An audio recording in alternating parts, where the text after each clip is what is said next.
López, yo soy internista e infectóloga y tengo el gusto de presentar la siguiente conferencia con el doctor Abraham Katime, quien es médico internista e infectólogo, especialista en epidemiología e infectología y profesor de la Universidad de Magdalena, miembro activo de la Asociación Colombiana de Infectología, quien nos va a hablar sobre pacientes élite, tratar o no tratar. Bienvenido, doctor Katime. Muchas gracias, María José, por la presentación. Muchas gracias a CINVIR por la invitación para este Congreso 2020.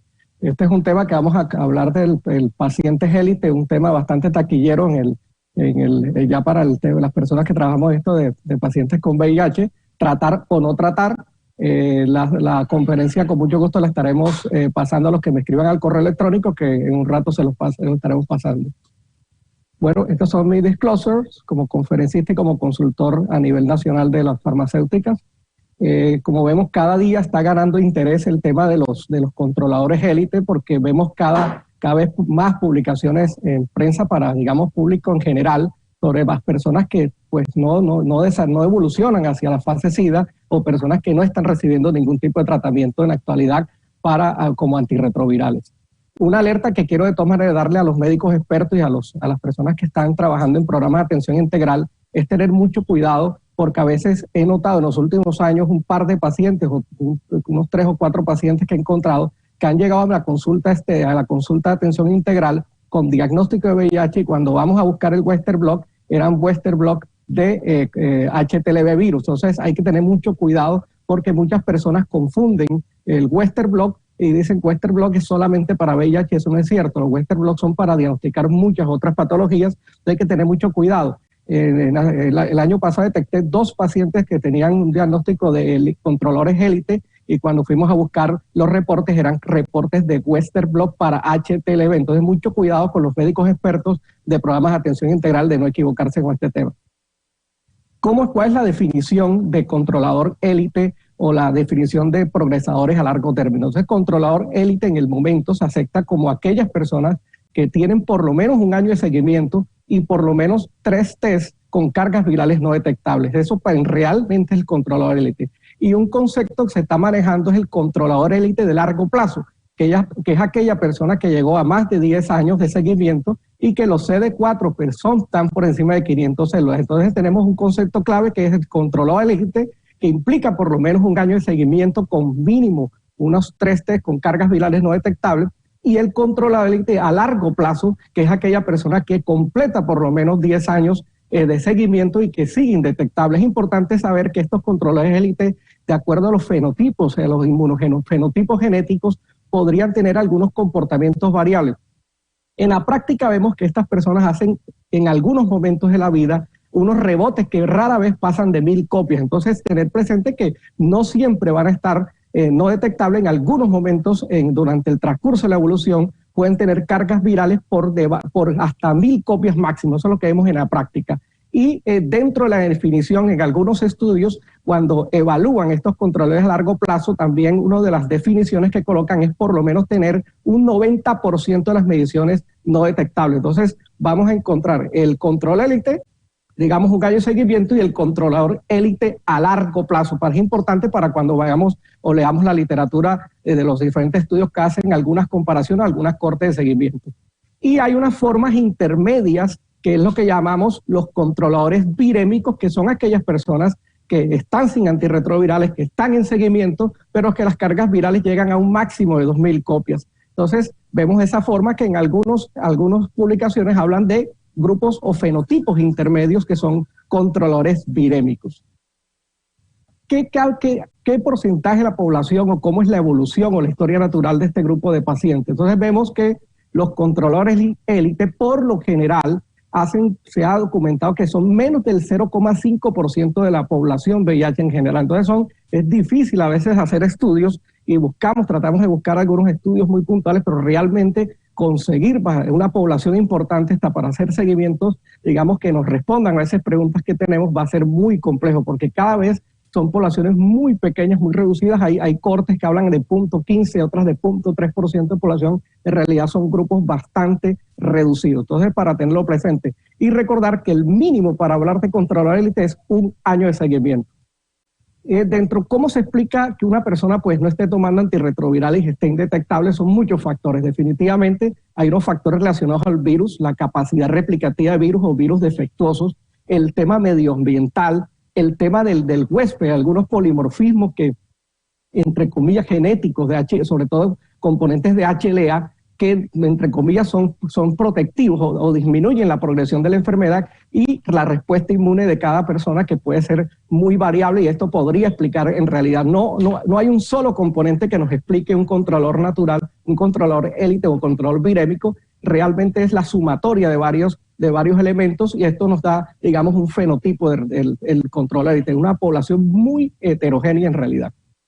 Explicar que control élite no es cura, eso es clave, porque de todas maneras en la gran mayoría de pacientes con de control élite lo que vemos es que hay reservorios virales. Ahorita ya lo vimos con el doctor Gatell, hay un proceso inflamatorio activo, hay producción inflamatoria, hay daño en la mucosa, digamos, y hay reservorios que están latentes. Es decir, control élite no es igual a cura. Eso es clave entenderlo, sobre todo las personas que están cuando vayamos a transmitir la información a nuestros pacientes. Ahora ha entrado mucho en boga este tema de personas de control que eran controladores élites por mucho largo tiempo, y que han hecho estudios donde han demostrado que han desaparecido los, digamos, entre comillas, o no se han encontrado genes que permitan, que expliquen activación posterior de la enfermedad. Esto es una teoría que le llaman el desierto génico de los controles, donde el sistema inmune va empujando el virus y va disminuyéndolo, y los genes de activación viral se van reduciendo y van ubicándose en sitios que no les van a permitir posteriormente pues activarse, y que tengamos digamos rebotes virológicos, o digamos, entre comillas, estamos hablando de pacientes donde probablemente vamos a tener una cura funcional como tal. Entonces ya vimos un caso famoso que fue el año pasado, que fue muy en boga, que fue la paciente Lauren Willenberg. Esta paciente fue en el mes de septiembre del año pasado, donde se reportó en Nature la publicación de una mujer de 66 años, diagnosticada en el año 1992, que podría ser el primer caso de curación espontánea del VIH sin ningún tipo de intervención médica. Simplemente por la mejoría de la tecnología de biología molecular se rastreó muchas células y no se encontró genes que puedan ser activados posteriormente. Entonces estamos hablando de una persona que probablemente por una respuesta inmunológica importante logró llevar a esos genes a zonas desérticas que no van a explicar activación posterior. Y tenemos casos que este paciente es el control élite de mayor progresión en el mundo, una persona que fue diagnosticada en el año 1986 y hasta el año 2015, que hay pues seguimiento en los reportes. O sea, llevamos 30 años como controlador élite, una persona que no ha recibido ningún tipo de tratamiento. Sabemos que este tipo de pacientes existen, los vamos a tener a consulta cada vez. Vamos a tener más años, a veces llevan 10, 15, 20 años, entonces no nos extrañemos y tenemos que tener claro qué hacer con estas personas. Entonces, que la idea ahora es tratar o no tratar.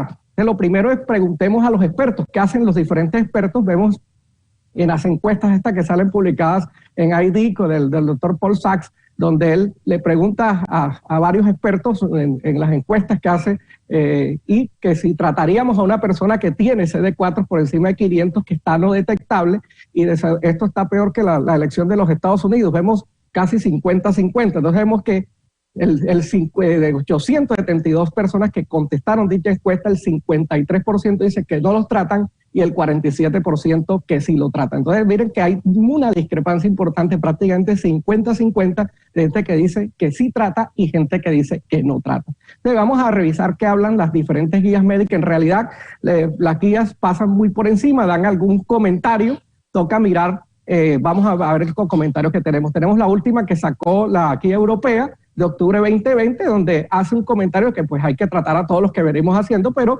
coloca una excepción diciendo, sí, hay una excepción, aquellos controladores que tengan menos de 1000 copias, pues usted considere, mire, no hay una indicación de tratamiento. Tenemos la guía GESIDA, que fue publicada en julio 2020, donde hay que tratar a todos, pero considera la excepción igualmente que aquellas personas que tengan, digamos, de forma mantenida cargas indetectables, pues hágale seguimiento. Y la guía de HS de diciembre de 2019, donde simplemente da una recomendación que solo tratara esos controles siempre y cuando haya deterioro o progresión de la enfermedad con disminución de su CD4. Es realmente, la información es limitada, hay que mirar ahorita unos conceptos y unos criterios que vamos a dar. Y hace unos días salió una publicación de las guías británicas, el tema de las mujeres embarazadas que controles naturales. Esto lo busqué porque en las últimas semanas me han llegado un par de pacientes que son controladores élite que están deseando tener un bebé, y pues vamos a mirar. La gran pregunta es: doctor, ¿tengo que iniciar tratamiento o qué vamos a hacer conmigo? Yo no estoy tomando medicamento, una hace 5 años y la otra tiene más de 7, 8 años que no toma ninguna clase de medicamento. Realmente lo que hay en la literatura son pocos reportes de casos. En todos les dieron tratamiento, y no por principio de precaución, porque no hay una evidencia clara. Es muy difícil decirle a la persona: vea, hay una seguridad 100% que usted no va a tener riesgo con su bebé o que vaya a tener una transmisión vertical. En todos los casos de los que están reportando en literatura, les dieron tratamiento, sobre todo en el segundo trimestre. ¿Y qué nos dicen estas guías británicas? Dicen que a todas las mujeres, y colocan el término, incluyendo a las elite controllers, habría que darles tratamiento. Yo pensaría que sería la conducta como principio de precaución mientras se logra tener alguna evidencia mucho mayor. Y pensaría yo que como una recomendación general para nuestros médicos expertos, las personas que estamos trabajando en VIH, esta publicación que es de Lancet del año pasado, me parece este grupo hace una recomendación muy puntual y me parece muy, muy acertada.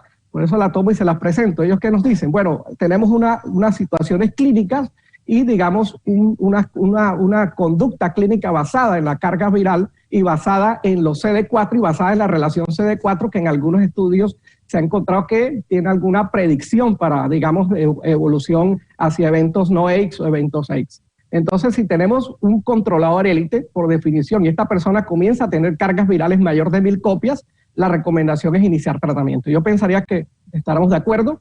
Si hay cargas virales entre 50 y 1000, recordemos que los controladores élite, ya lo dijimos, que podrían tener algunos rebotes hasta 1000 copias. Aquí nos dice digamos el parámetro clínico, si hay entre 50 y 1000, y los CD4 bajan o notamos una disminución progresiva en la relación CD4-CD8, yo pensaría que, de acuerdo, hay que iniciar terapia antirretroviral.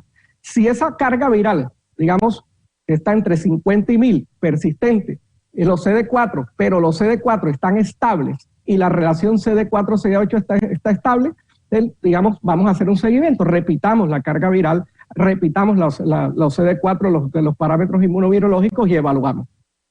Si hay blips intermitentes que se han presentado, se reportan, y esos blips se asocian a disminución de los CD4 o disminución de la relación CD4-CD8, hay que iniciar terapia antirretroviral. Ya se demostró en algunos estudios que en los pacientes estos que tienen muchos blips, demasiados blips en el seguimiento, tienen una tasa de recaída una tasa de pérdida de control virológico más alta que los controles virémicos que no tienen ese blips. Pero si hay blips intermitentes y los CD4 están estables, podremos hacer seguimiento. Ese, digamos, me parece una recomendación bastante puntual para transmitirle aquí a las personas que están trabajando en la consulta o en el seguimiento de este tipo de pacientes. Ahora, hay unos elementos. ¿Qué hacer con pacientes que tengan cáncer, que sean controladores élite? Pues la gran sorpresa es que si vamos a buscar en literatura, hay incluso pacientes que han sido tratados con quimioterapia y no han tenido rebotes virológicos o no han tenido pérdida del control virológico. Y ahorita mostramos algunos casos. Y aquellas personas controladores élite que tengan algunas patologías, ha habido algunos trabajos donde las coinfecciones, por ejemplo, con hepatitis C se ha relatado como un factor de riesgo para progresión de la enfermedad. Entonces la recomendación es trate esa enfermedad no relacionada a VIH y evalúe. Pero realmente, pues si hay algún tipo de comorbilidad, sería intensificar el tratamiento de esa comorbilidad antes de definir incluso iniciar terapia antirretroviral. Uno se sorprende, por ejemplo, casos de pacientes controladores élite que les iniciaron quimioterapia. Acá tenemos un caso publicado incluso con rituximab, donde esta es una persona que dijo que no iba a tomar tratamiento, se negó al tratamiento antirretroviral, y vemos cómo durante el tiempo, a pesar de recibir plasmaféresis, a pesar de recibir ciclos de ciclofosfamida, de rituximab, la carga viral se mantuvo prácticamente sin ningún tipo de impacto. Y lo más sorprendente es que la variación de los CD4 no fue mayor. Entonces, definitivamente, este tipo de población es muy, muy interesante, porque vemos que a pesar de usar quimioterapia o otros elementos que pueden ser muy dañinos para el sistema inmune, no se afectaron estos pacientes. Aquí vemos, por ejemplo, una paciente que fue trasplantada con trasplante renal controlador élite. Uno pensaría que con todas estas cosas que hacemos para trasplantar a nuestros pacientes se van a deteriorar, pensar en pérdida del control virológico, y sin embargo esta persona se negó a tomar los antivirales por la experiencia de que previamente había tenido unos efectos adversos con algunos, y lo que vemos igualmente es que no hubo gran impacto en el control virológico, incluso los CD4 no hubo gran variación. Entonces, una población muy interesante. Aquí vemos otro paciente que se reportó, un paciente que tuvo trasplante de médula ósea, que fue trasplantado, recibió melfalafán y tuvo como de base un mieloma múltiple, y interesantemente el paciente no recibió terapia antirretroviral y tuvo un pico virológico, un rebote virológico al comienzo, y después volvió a sus valores basales de carga viral. Entonces vemos como inclusive a veces hay pacientes que no van a querer tomarse el medicamento porque definitivamente un paciente que lleva 8 o 9 años comenzamos a hablarle de antirretrovirales y dicen no, y miren que hay pacientes que podrían incluso estar en tratamientos inmunosupresivos o tratamientos con cáncer, y aquí los hemos mostrado donde no hay gran impacto sobre la viremia. Entonces hay que hablar con cada caso es muy particular, aquí no hay una receta de cocina para todo el mundo, hay que hablar con los pacientes y revisar digamos, los pros y los contras para definir si hay que iniciarle terapia antirretroviral o no.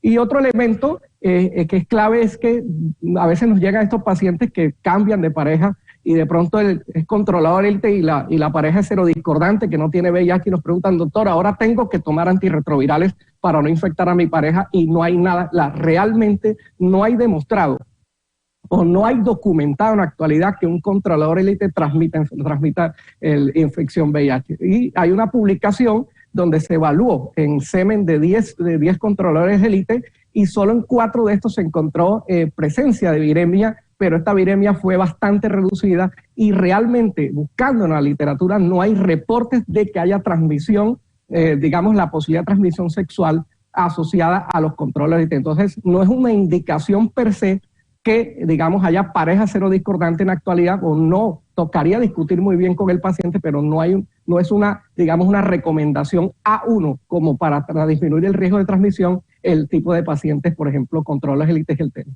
Y otra pregunta que nos hacen los pacientes frecuentemente, oiga, doctor, ¿y cuánto tiempo voy a durar sin tomar medicamentos? Porque llevamos 5, llevan 7, llevan 8 años, y hay muchas cohortes que nos han evaluado el seguimiento. Tenemos, por ejemplo, la corte española ECRI, donde ellos tuvieron una pérdida de control virológico, o sea, pacientes que hicieron rebote del 4% por año. Tenemos el grupo, la corte COERE, donde hubo una pérdida de control virológico del 13% realmente, y así sucesivamente ha habido reportes donde asocian a aquellos que tienen muchos blips durante el seguimiento, tienen más riesgo de hacer pérdida de control virológico. Realmente, en conclusión, este es el grupo de Elite Controller, es digamos, es un grupo, una población de VIH realmente reducida. Ya hablamos que en algunas series hablan del 1.5, en otras del menos del 0.5%. Es muy heterogénea dependiendo de muchos factores, tanto relacionados como al huésped, relacionados como al virus, donde vamos a encontrar variedad de casos, variedad de pacientes, y tenemos que tener claro a quién iniciarle tratamiento, a quién esperar, y lo importante es conversar con los pacientes, porque muchas veces tienen 5, tienen 10 años sin tomar medicamentos, y es difícil asegurar una adherencia a una persona que realmente no se siente nada. A veces los efectos adversos de los medicamentos, como vimos en los casos de pacientes con cáncer, y ellos comienzan a tomar medicamentos y notan cualquier efecto adverso mínimo, porque son personas que realmente a veces no tienen nada y enseguida suspenden los medicamentos. Entonces, pienso que esta es la información que quería brindarles. Muchas gracias al grupo Asinvir por la invitación. Ahí están las redes sociales, catima@doctor.com o @catimainfecto, y con mucho gusto les paso la presentación. Este es el blog infectoface.com, para los que no están inscritos se registren, y con mucho gusto les paso la presentación para que puedan tenerla en su poder. Muchas gracias a Sinvir, y estaremos al pendiente si hay alguna pregunta. Muchas gracias. Muchas gracias, doctor Catime. No sé si hayan preguntas. Creo que tenemos un espacio para algunas preguntas. Yo, mientras tanto, quisiera hacer una pregunta pequeña. Nos dicen que en los pacientes que tienen el comportamiento de CD4 estables, digamos que independientemente si la carga viral está entre 50 y 1000 o tienen blips, se debe hacer un seguimiento estrecho como parte del manejo de estos pacientes. Mi pregunta sería, ¿con qué se debe hacer el seguimiento? ¿Carga viral CD4? ¿Y cuál sería como cada cuánto se deberían seguir? ¿Semestralmente como hacemos usualmente en los pacientes en el programa, o se debería hacer trimestral? No sé si tengamos algún dato al respecto. Bueno, lo que vemos en los seguimientos realmente no hay un estudio que nos diga tanto. En la práctica lo que vemos y lo que cuando se hace algunas reuniones de expertos y esto lo que se hace es clave utilizar, por ejemplo, el CD4, pero no solo el CD4, sino la relación CD4-CD8. Normalmente a veces tenemos el CD4 está por encima de 500, pero notamos que la relación comienza a disminuir. Es decir, toca tomar. El problema es que a veces no tomamos los CD8. Recuerden que los CD8 no hacen parte del seguimiento actual en nuestro programa de atención integral. Entonces, se toma solamente el CD4. Pero en estos pacientes la recomendación que yo les haría es tomar CD4 y tomar los CD8 y hacer la división. La relación normal en un paciente sin VIH es por encima de 1. Entonces, en estos pacientes comenzamos en los VIH, comienza a disminuir. Cuando usted vea que comienza la relación a notar una disminución progresiva, probablemente es un paciente que va a requerir terapia antirretroviral. Hay algunos trabajos que demuestran que la relación CD4 predice eventos no X. Entonces, estos eventos que hablamos que los habló el doctor Gatell en su charla relacionados a procesos inflamatorios crónicos. Entonces, mi recomendación sería seguir con CD4, CD8 y hacer la carga viral.